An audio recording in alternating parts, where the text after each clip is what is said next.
So let's start again.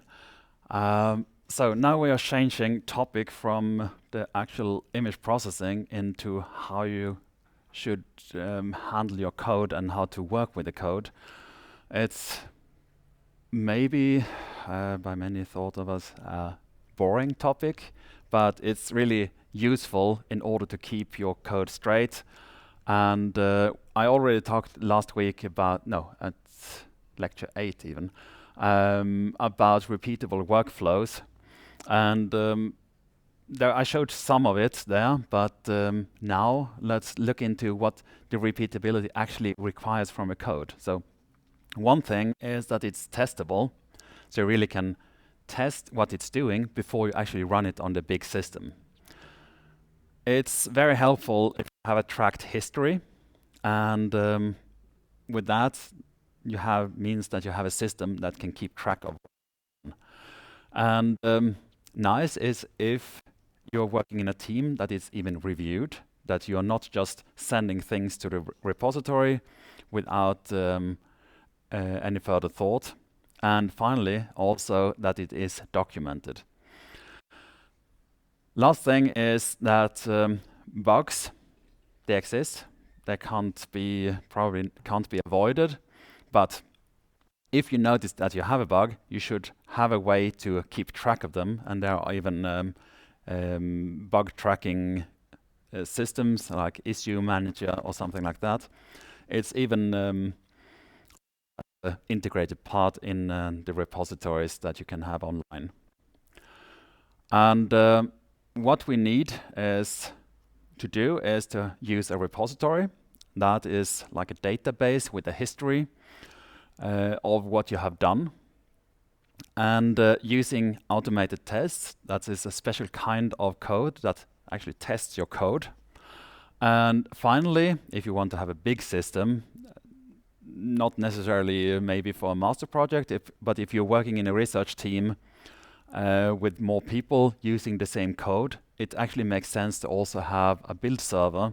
So that is a machine that's standing there, senses that, oh, you send something new to the main branch of your repository, and then it automatically starts building your code and then also automatically tests. And then you get the receipt. Okay, this is good. We can continue. Otherwise, you get a red flag and you have to fix things before someone notices it. Otherwise, the other ones will have problems with.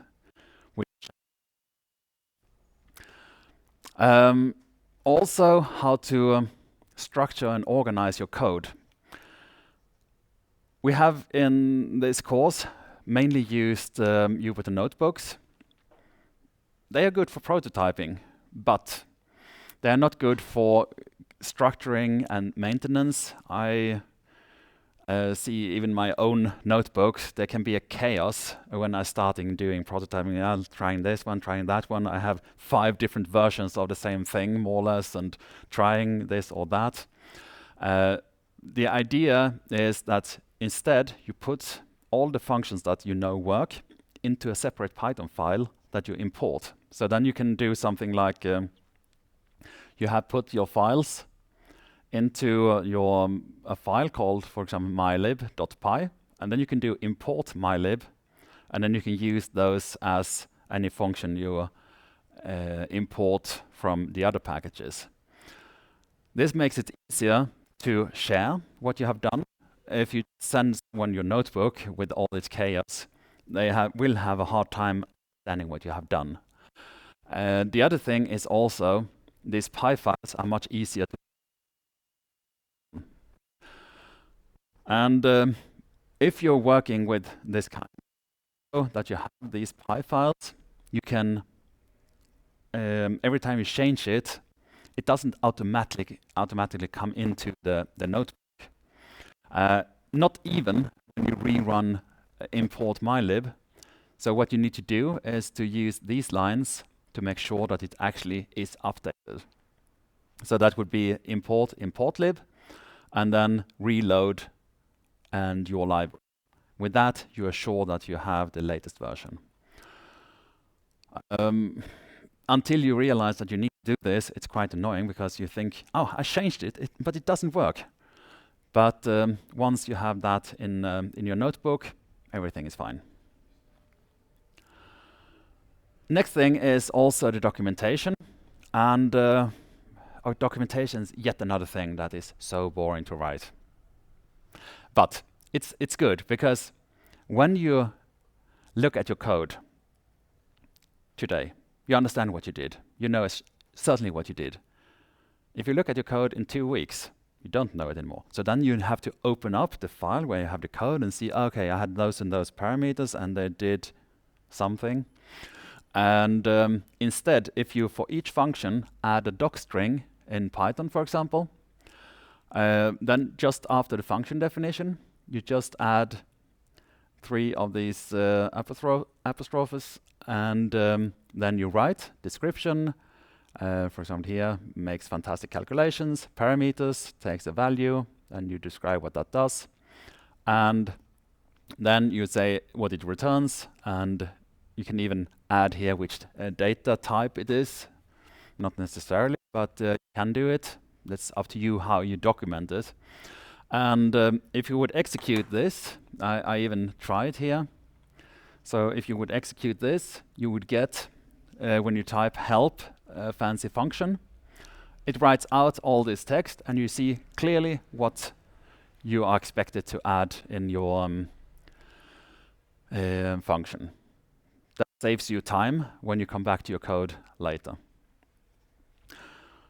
So this works nicely in Python, and if you want to use another package or a different language, there is a package called Doxygen, and it's implemented to work with many languages, so also Python if you want. It works with C++, Fortran, yeah, and many more. I don't know actually exactly how many, but that requires that you actually compile your code for the comments. So you actually run through, and then you get output as LaTeX document or HTML. So you will really get a nice web interface. If you get it in HTML, you get a nice interface where you can click and see what the different functions are, what they are using.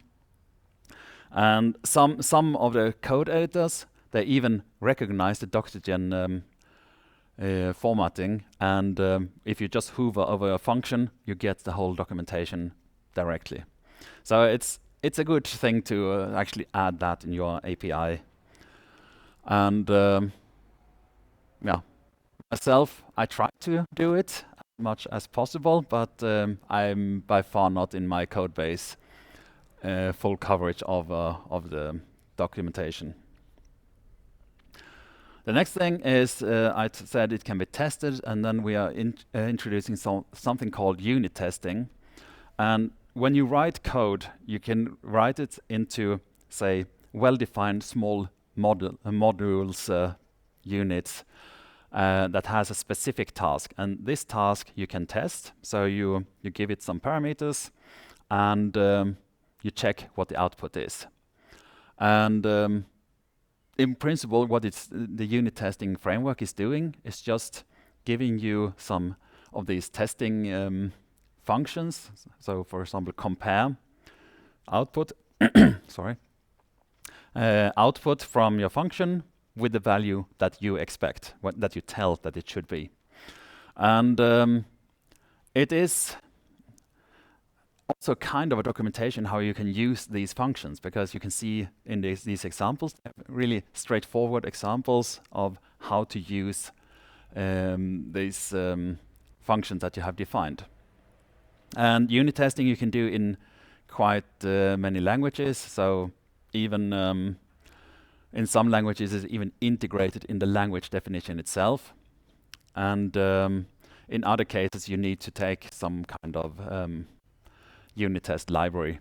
So for example, C++, which I have written here, I realize now doesn't have the built-in support, but there are libraries that cover it quite well. And the other thing of unit testing is not just that you write this code, but it also includes a framework that identifies where you have the test and call them and execute them in a long chain. and that helps you also to do this management. So I have one example on my screen. No, I have to show that in afterwards. I can show some examples of how I'm working with unit tests. And the design, the first thing is what to test. What should you test at all? The strict answer is everything. So if you have a code that is just doing calculation, then it's easy. If you have something that have a loop and that's also some if clauses, several if clauses, then you should actually test that every if clause is covered, which can give you quite long tests. So sometimes you write more test code. If you want to be strict, you write more text code than you write the algorithm code itself. So that's a balance of what you want to do. And how to test? You can test on different strategies. One is the happy path, meaning what is expected to do. The other one is that you provoke the code, and that's the more strict way. So you provide some data and see what happens if you provide data which is out of the boundaries of what the function can do.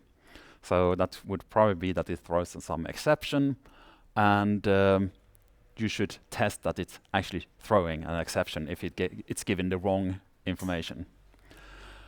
Then for testing, you also need data. In some cases, just a single parameter, easy. But if you're working with images, then you actually need to provide some image before and after to see if it's actually producing what you expect it to. And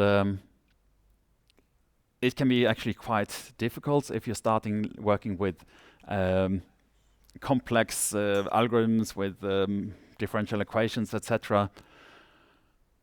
It's not easy to get exact the same value. And there you have to relax your strictness sometimes.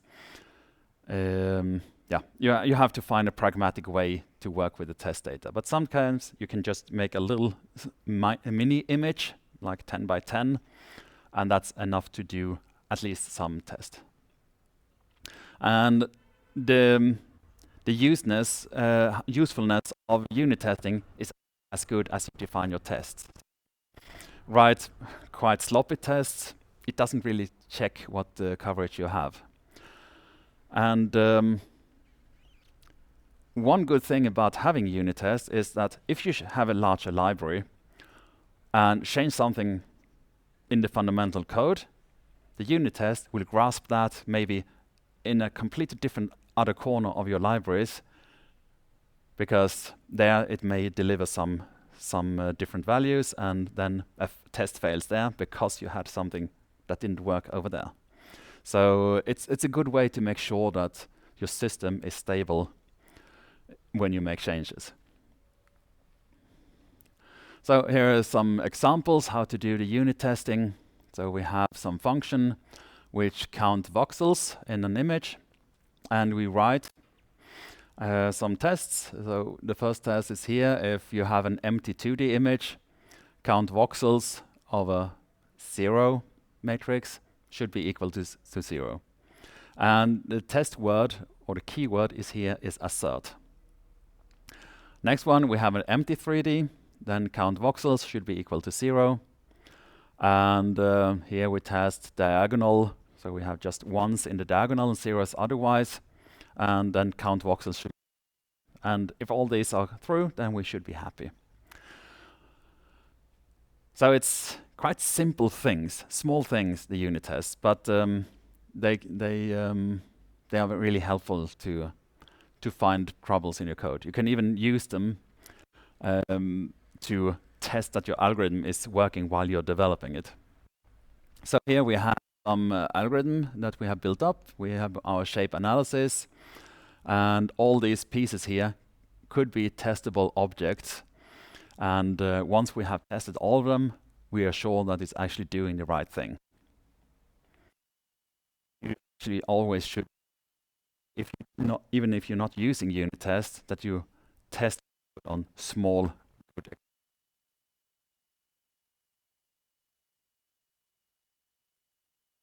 and then the unit test is just a formal framework around it.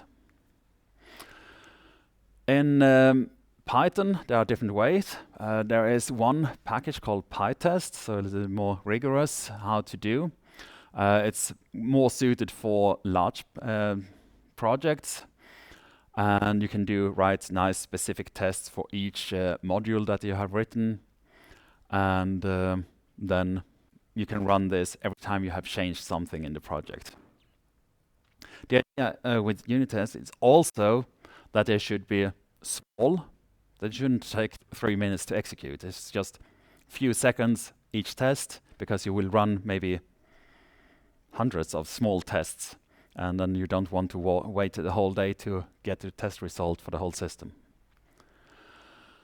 So here is one example from Scikit-Image. They actually have these tests, and here it is the test of, let's see where I have my mouse.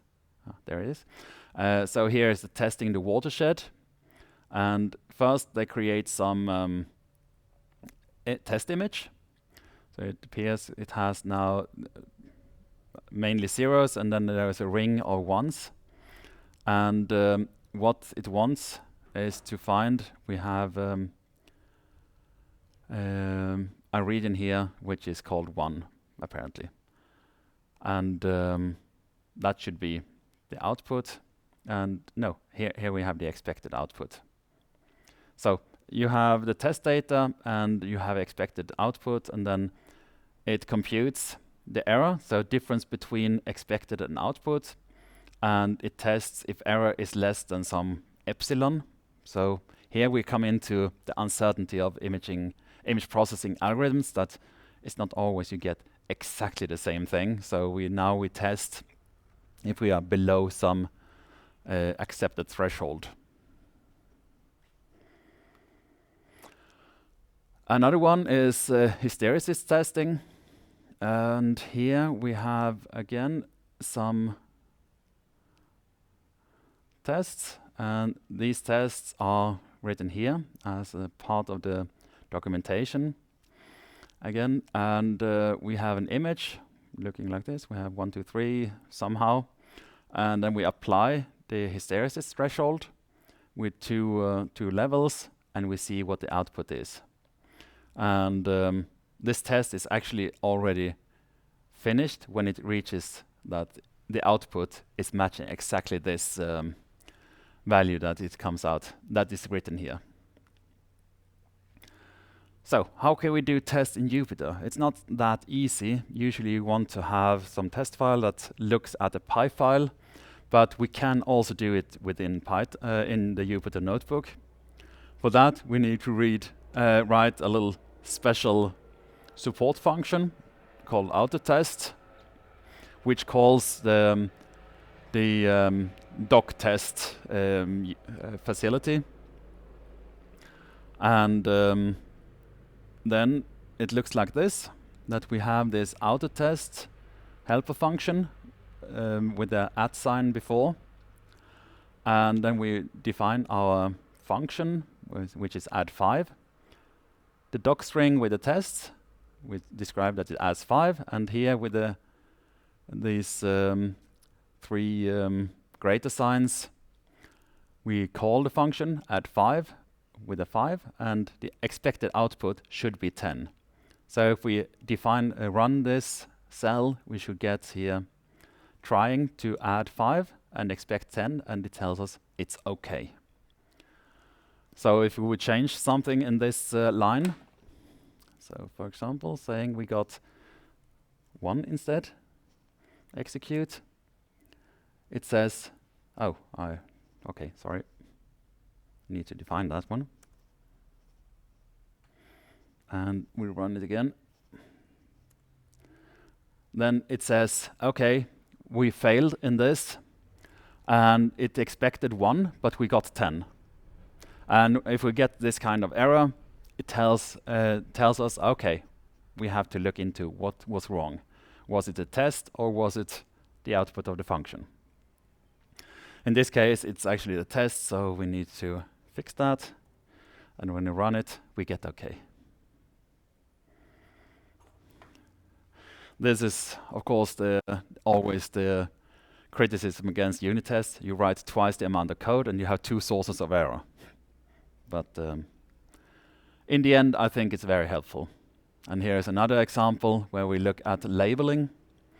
And here we have 3 tests where we create first ones in diagonal, and we get the labeling is just 0 and 1, which is okay.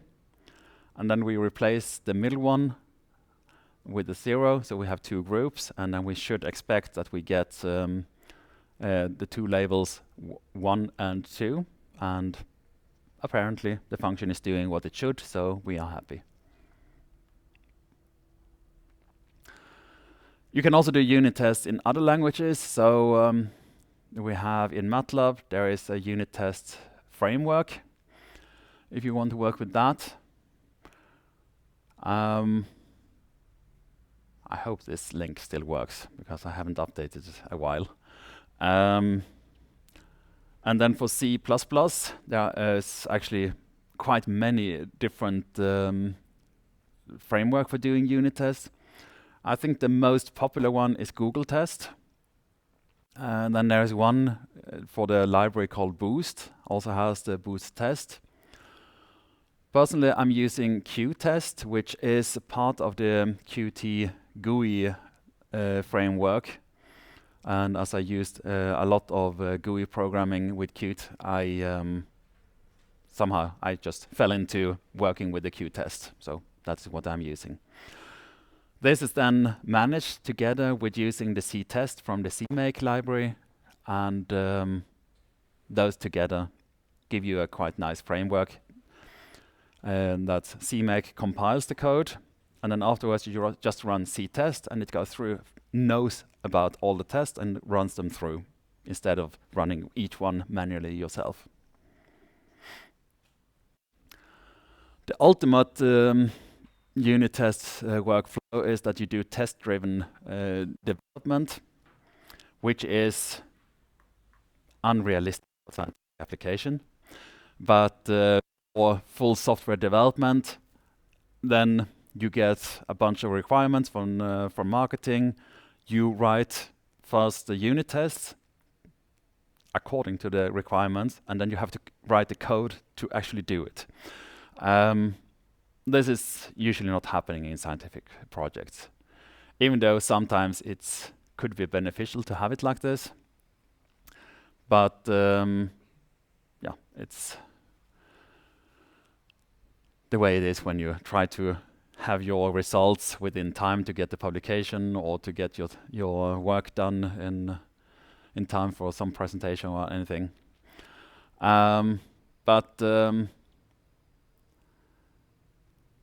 We can have different, you can, together with your collaborators, you can define a lot of requirements. For example, that you should give shape analysis must give a 0 anisotropy when you put in a sphere, could be a requirement to test. This is, of course, again, has to be done with some epsilon, because you know the sphere is never a sphere if you work with voxels. So you may have some deviations there. So you have to have some uncertainty tolerance to that. Or shape analysis should give a center of the volume within half a pixel. And you can also put in benchmarking requirements that you should be able to process a 1K by 1K image within 30 seconds. Could also be a requirement that you want to meet, because if you can't meet that, then your analysis will take so long time that you will never be done with your work. And repositories, I already mentioned them a bit, but the idea with the repositories is that you can synchronize multiple versions.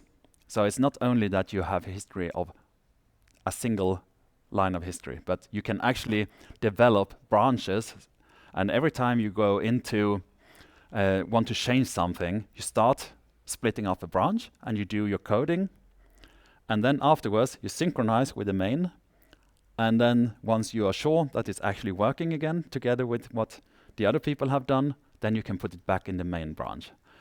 And usually you have a central server with all the code, and then you fetch the latest development. And it's actually what I'm doing also with these lectures. They are on a repository, so I'm always uploading the latest version, the small developments I do when I prepare the notebooks for these lectures. And why you should use it? Actually, it's a good backup thing, and it's also easier to go back in history and see what you have done before.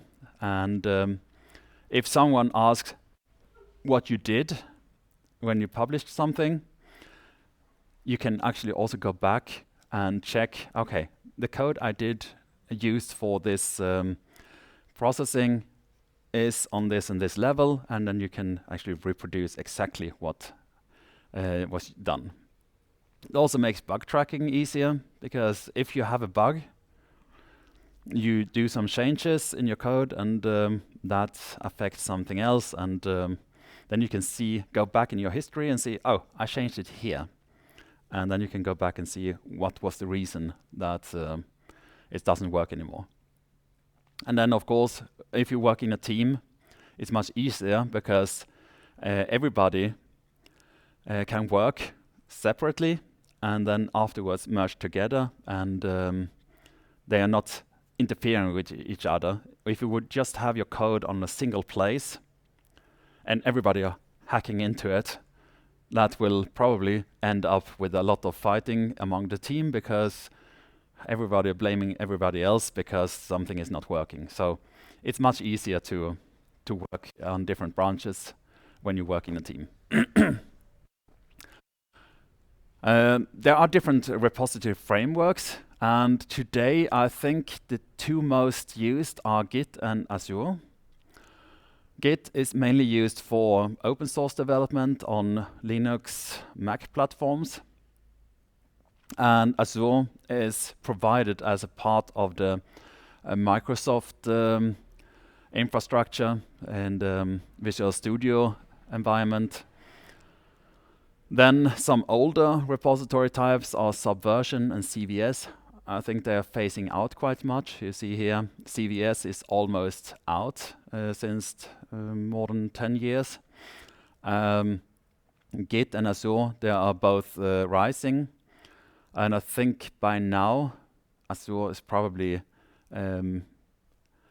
more popular than Git.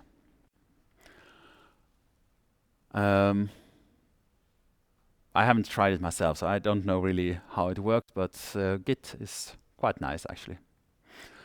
The Git servers that are used, or actually the Git servers, they provide different services. One is, of course, the repository.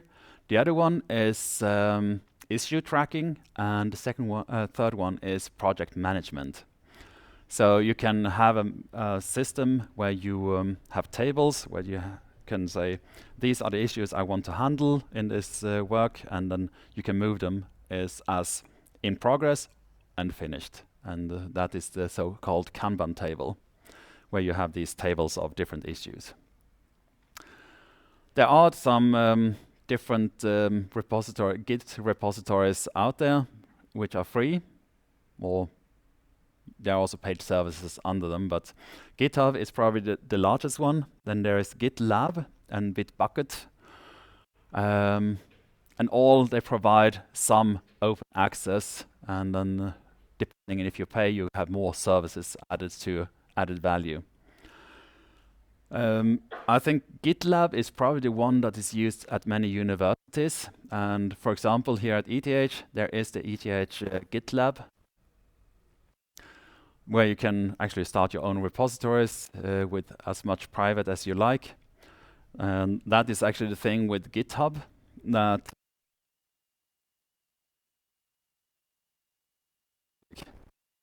have academic login, where you also can have some private for free, but otherwise it's a paid service to have private repositories.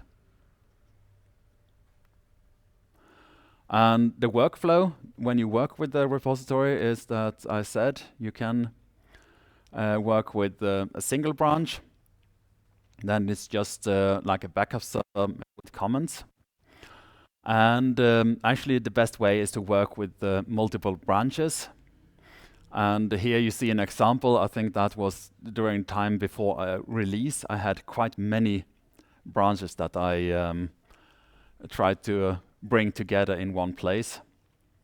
And you can see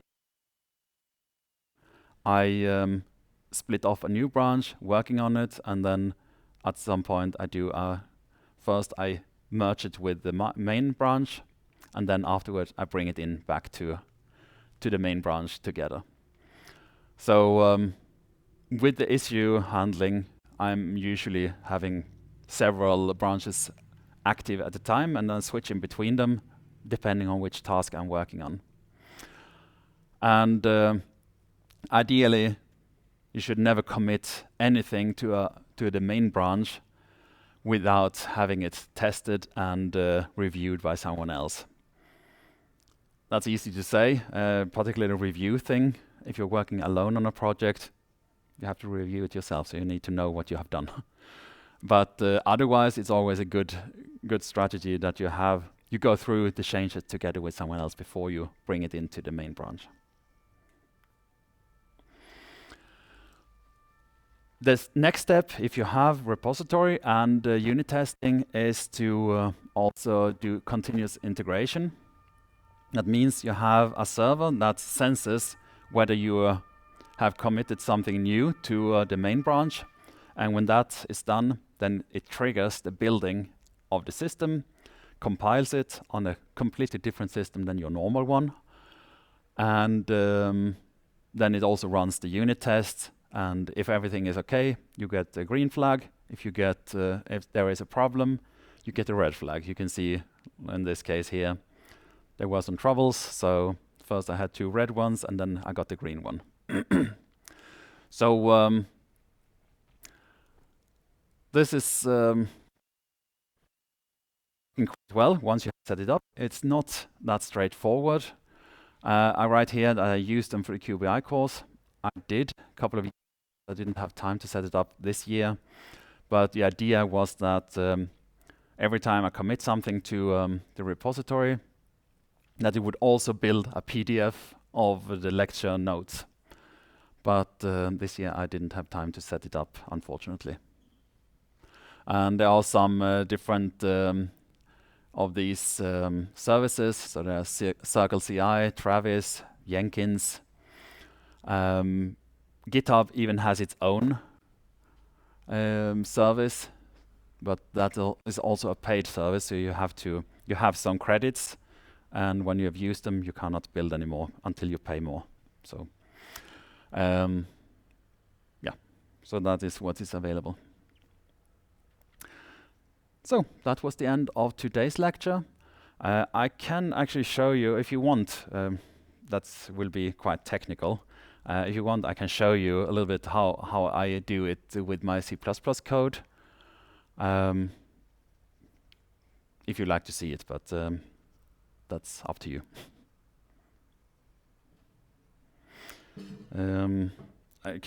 Anyway, I still have some time, so I could do it. So let's take a look at. Oops, that doesn't work.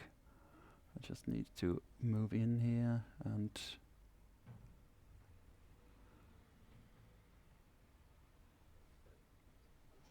So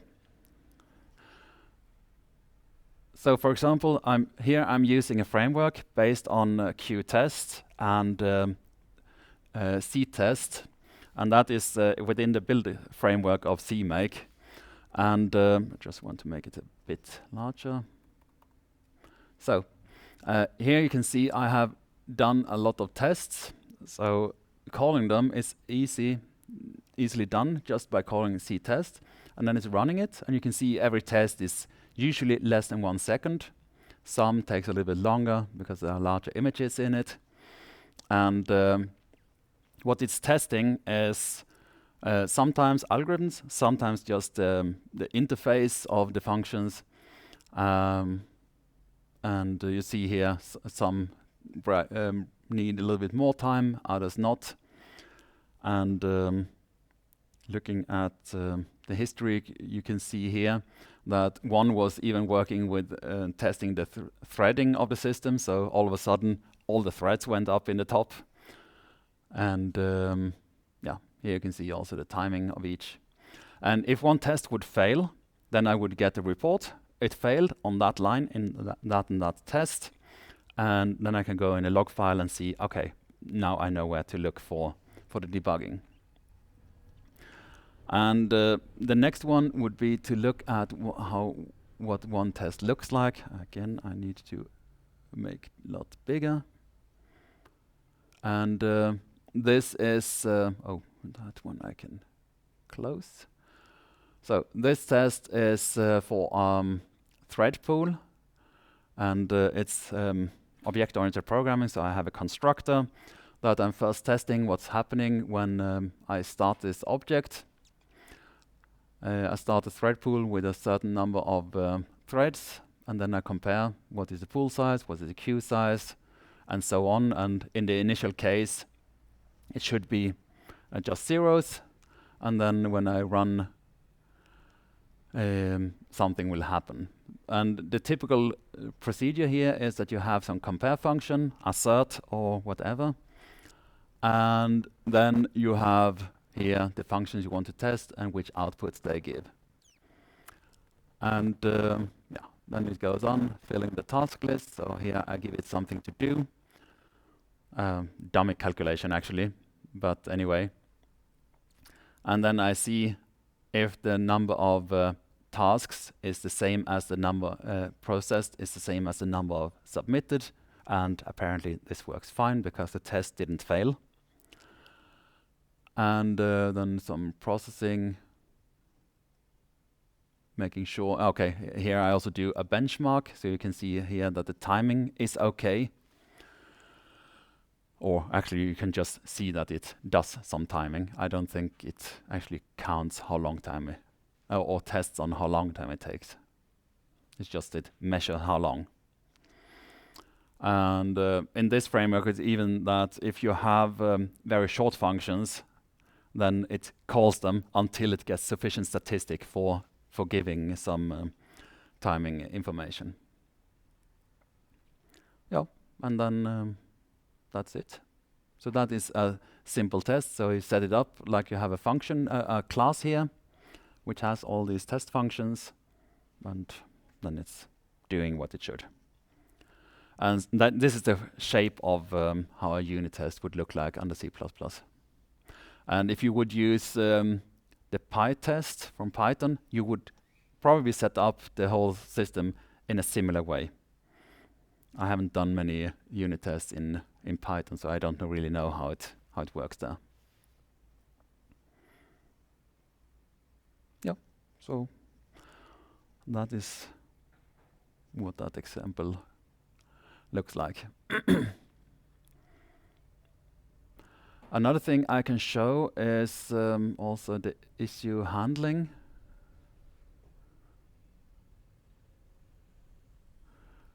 So here I have my different GitHub projects. Then going into my main library, and here you can see up that I have right now 155 issues, and some of these issues are not really issues, it's more like enhancement requests. So I want to implement k-means algorithms, and then I can write down exactly this, what I want to have implemented, and then I can assign who is going to do it. Currently it's only me working on this repository, so I can only assign it to myself. And what else we can look at? We also have documentation, so you can even write the whole documentation on how to work with the project. And important, if you want to do open source things, is also you give build instructions for your different operating system, but this is way beyond what we are talking about in this class. But anyway, if you're working with open source projects, it's good also that you instruct the other people how to work with it. And this is not easy. Writing instructions that works on someone else's machine requires some planning and thinking and also testing. So making sure that if you follow it on a new machine, it should actually work. And not with your magic fingers, because you know that you need to do this and need to do that, but really following it step by step. Yeah. And then I actually also have some user manual where you can look at how to do things.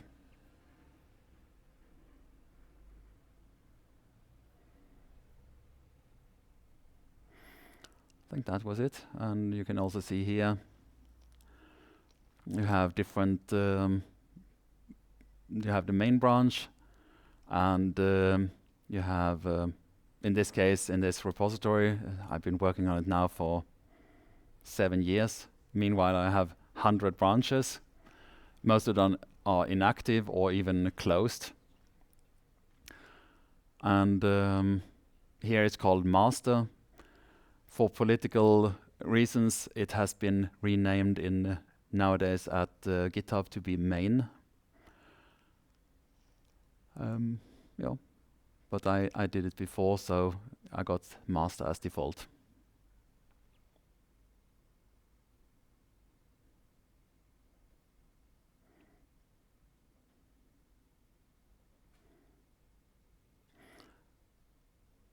And one example I can show actually is if you do the thing with the build server. Yeah. Here is an example where the build server is actually active and working. Then you can get the feedback from the build server that the build was passing the tests and the building, and that it actually worked. So this is really a receipt that you have done the right thing.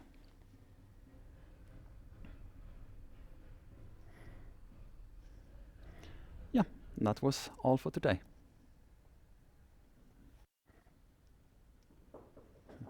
Thank you.